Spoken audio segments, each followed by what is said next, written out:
నమస్తే, welcome to Leo. మనతో ఉన్నారు సీనియర్ జర్నలిస్ట్ హేమ సుందర్ గారు. సార్ నమస్తే. నమస్తే అండి. సార్, ఒక పక్క అల్లు అర్జున్, మరో పక్క మోహన్ బాబు. వాస్తవానికి వీరిద్దరికి సంబంధించినటువంటి సినీ స్టార్స్ అయినా సరే కోర్టులో వీళ్ళకి సంబంధించిన కేసులు ఇప్పుడు వెలుగుతున్న సంగతి తెలుస్తుంది. గతంలో సంధ్యా థియేటర్లో జరిగినటువంటి ఒక తొక్కిస్లాట స్టాంపీడ్ ఏదైతే ఉందో అక్కడ రేవతి అనేటువంటి మహిళ చనిపోవడం, వాళ్ళ బాబు ఇంకా చికిత్స పొందుతున్నాడు అని చెప్పేసి వార్తలు వినిపిస్తున్నాయి. దానికి సంబంధించిన కేసు అల్లు అర్జున్ అయితే మరో కిడ్నాప్ కేసులో మోహన్ బాబు గారికి సంబంధించి అరెస్ట్ కాబోతున్నారని చెప్పి కొంత వార్తలు అయితే వస్తున్నాయి. సో సినీ ఇండస్ట్రీలో ఉండాల్సిన వాళ్ళు వీళ్ళు ఇప్పుడు కోర్టు మెట్లు ఎలా చూడాలంట? అంటే కోర్టు నుంచి వచ్చింది అంటున్నారు మోహన్ బాబు విషయంలో. మరి ఈ పాటికి అరెస్ట్ అవ్వాలి కదా, అరెస్ట్ అవ్వాలా కాబట్టి అది పక్కన పెట్టేద్దాం. సపోజ్ మరి ఈయన అల్లు అర్జున్ విషయంలో ఆ ఛార్జ్ షీట్ విషయంలో నాంపల్లి కోర్టు ఇది. మరి నాంపల్లి కోర్టు దీంట్లో ఛార్జ్ షీట్ ఫైల్ చేసినప్పుడు అంతకుముందు 2 సార్లు తిప్పి పంపింది. మరి వాళ్ళు ఏం చేశారో తెలియదు. మళ్ళీ దీంట్లో ఆ పెన్ డ్రైవ్ లేవు, ఆ హార్డ్ డిస్క్ లేదు, అవేమీ లేకుండా ఛార్జ్ షీట్ ఏంటని చెప్పి హార్డ్గా పంపించింది వెనక్కి. మళ్ళీ వీళ్ళు దాన్ని ఏం పంపిస్తారో తెలియదు, మళ్ళీ వాళ్ళు పంపించాలి. ఇలా బహుశా వాళ్ళు కొంచెం విచారించి మళ్ళీ వీళ్ళకి పంపడం, మళ్ళీ వీళ్ళు ఏదో యాడ్ చేసి పంపడం, మళ్ళీ కోర్టు సాటిస్ఫై కాకపోవడం, ఇలా వీళ్ళు చేయడం. మొత్తానికి ఏదైనా కానీ ఒక 24 ఏళ్ళు గడిచే అవకాశాలు అయితే ఉంటాయి. ఆ తర్వాత తేలవచ్చు, ఎందుకంటే ప్రత్యక్ష కేసు చూసాం కదా మనం. కాబట్టి అంటే ఛార్జ్ షీట్ మరి ఇళ్ళనాలా, మరి ఎక్కడ లోపం ఉంది? ఛార్జ్ షీట్ ఫైల్ చేయడంలో పోలీసులు లోపం అనుకోవాలి. ఎందుకు అలాంటి ఛార్జ్ షీట్ ఫైల్ చేశారు అనేది ఒక ప్రశ్నార్థకంగా మారింది. అంటే నేను గిల్లుతా నువ్వు ఏడు అనేటువంటి ఒక ధోరణి అనుకోవచ్చు. అంటే మరి తప్పు కోర్టుల పరంగా తప్పు పట్టలేము మనం, కంటెంట్ ఆఫ్ కోర్టు అవుద్ది కాబట్టి కోర్టు నిజమే పంపించింది. వీళ్ళ తప్పే, పోలీస్ వ్యవస్థ తప్పు అనుకోవద్దు. చట్టం మీదే మనం మాట్లాడాల్సి వద్దు. చట్టానికి న్యాయానికి జరిగిన ఈ సమరంలో అంటే పాట పాడుకోవాలి తప్పితే ఇంకా వేరే ఏమీ లేదు. ఇది అట్లాగే ఉంది. మరి మోహన్ బాబు గారి విషయంలోనేమో మరి కోర్టు ఏమో అరెస్ట్ చేయాలని అనుకున్నప్పుడు వీళ్ళు అరెస్ట్ చేయట్లేదు ఏంటికని అనుకున్నప్పుడు మరి ఏంటి? ఇలాంటి అంశాలన్నీ ఉన్నాయండి. ఇది లీగల్ సంబంధించిన అంశం కాబట్టి మనం ఏం మాట్లాడలేము. వాస్తవానికి ఇక్కడ మోహన్ బాబు గారితో పాటు విష్ణు గారు కూడా అరెస్ట్ అయ్యే అవకాశాలు ఉన్నాయని చెప్పేసాను.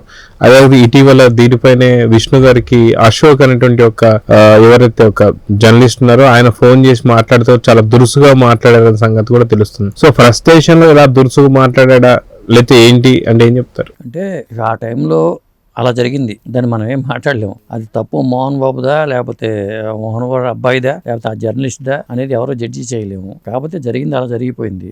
ఇప్పుడు అల్లు అర్జున్ విషయానికి వచ్చేసరికి మరి రేవతి అనే ఆవిడ చనిపోయింది. ఆ ఫ్యామిలీని, అల్లు ఫ్యామిలీ కొంతవరకు ఆదుకున్నారు. శ్రీతేజ్ ఆరోగ్య విషయం నిలకడగా ఉందని చెప్తున్నారు. అతనికి కావాల్సిన గవర్నమెంట్ సపోర్ట్ కూడా ఇచ్చింది ఆ ఫ్యామిలీకి కానీ, ఆ శ్రీతేజ్ హెల్త్ విషయంలో కానీ గవర్నమెంట్ కూడా సపోర్ట్ ఇచ్చింది. ఆ తర్వాత ఈ ఫ్యామిలీ నుంచి కూడా మంచి భరోసా లభించింది. అంతవరకు ఓకే, పోయిన ప్రాణం ఎట్టాగో రాదు. కాబట్టి ఆ కేసును కూడా త్వరగా తేల్చిస్తే ఇప్పుడు ఏమవుతుందంటే బయట విమర్శలకి అవకాశం ఇచ్చేలాగా ఉంది ఈ వ్యవహారం అంతా. ఆయన ఏమో సినిమాలు చేసుకుంటూ చక్కగా అట్లీతో సినిమాకు లొకేషన్ రాతో సినిమా అవి చేసుకుంటూ ఉన్నారు. ఒక ఎవరంట కంటి మీద కునికి లేదు అల్లు అర్జున్ కంటే చక్కగా బ్రహ్మాండం నిద్రపోతున్నారు. ఆయన కంటి మీద కునికి లేకపోవడం ఏంటి అని అనాల్సి వస్తుంది. అంటే ఈ కేసుల వల్ల కంటి మీద కునికి లేదని అనుకుంటారు కొంతమంది. అదే ఉండదండి. మోహన్ బాబు గారికి బ్రహ్మాండంగా నిద్రపడుతుంది, అల్లు అర్జున్కి బ్రహ్మాండంగా నిద్రపడుతుంది. సో ఓవరాల్ గా సినీ ఇండస్ట్రీలో స్టార్స్ గా మెదిగే వీళ్ళు ఇప్పుడు జనాల నోట్లలో మెదుగుతున్నారంటే గతంలో ఇలాంటివి జరిగా లేకపోతే ఏంటి అంటే ఏం చెప్తారు? అంటే సోషల్ మీడియా తప్ప ఉంటుంది. ఇది గతంలో జరగడం కోసం కాదు, కానీ సోషల్ మీడియా యాక్టివ్గా ఉండటం వల్ల వీళ్ళకి ఏం మ్యాటర్ లేక వీళ్ళ మీద అట్లా పడి చేస్తున్నారే అనుకోవాల్సి వస్తుంది. సో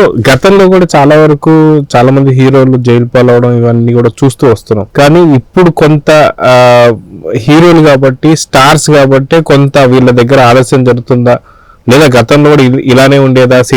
సినిమా వాళ్ళు, సెలబ్రిటీలు అంటే కొంత వీళ్ళకి కొంత వెసులుబాటు ఏమైనా ఉంటుందా అంటే ఏం చెప్తారు? అంటే ఒకటండి, అప్పట్లో ఈ మీడియా లేదు. అప్పుడు చాలా అరాచకాలు చాలా జరిగినాయి. ఈ పాత్రని అప్పుడు పత్రికలు పోషించినాయి. కొన్ని పత్రికలు ఉండేవి, వాడికి ఎల్లో జర్నలిస్టులు అని పేరు పెట్టేశారు, ఉతికి ఆరేసేవి. ఇప్పుడు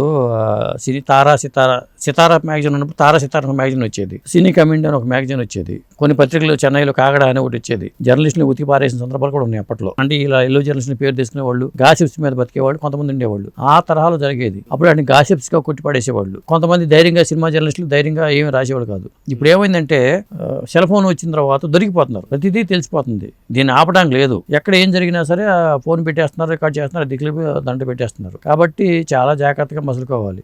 ఇప్పుడు మీరు ఇందాక టాపిక్ అనుకుంటున్న రష్మిక వాళ్ళ పెళ్లికి అంత భద్రత ఎందుకు పెట్టారంటే ఇలాంటివి ఉన్నప్పుడు వారిస్తూ ఉంటారు. అది కాబట్టి చాలా జాగ్రత్తగానే మనం ఉండాల్సిందే. టైంలో మరి ఆధారం లేకుండా మరి వీళ్ళు ఛార్జ్ షీట్ అట్లా ఎందుకు ఫైల్ చేశారో అర్థం కావట్లేదు. మరి ఇంత టెక్నాలజీ ఉంది, ఎవరో ఒకటి మొబైల్స్ లో బోల్ డేటా ఉంటుంది, ఆ తొక్కేసారి జరిగినప్పుడు ఫోటోలు తీశారు, అవన్నీ అప్పుడు వైర్లు అయినాయి. మరి అయినా సరే అవేమి లేకుండా ఉత్తి ఛార్జ్ షీట్ ఫైల్ చేసి ఇదే ఛార్జ్ షీట్ అని ఇచ్చారట.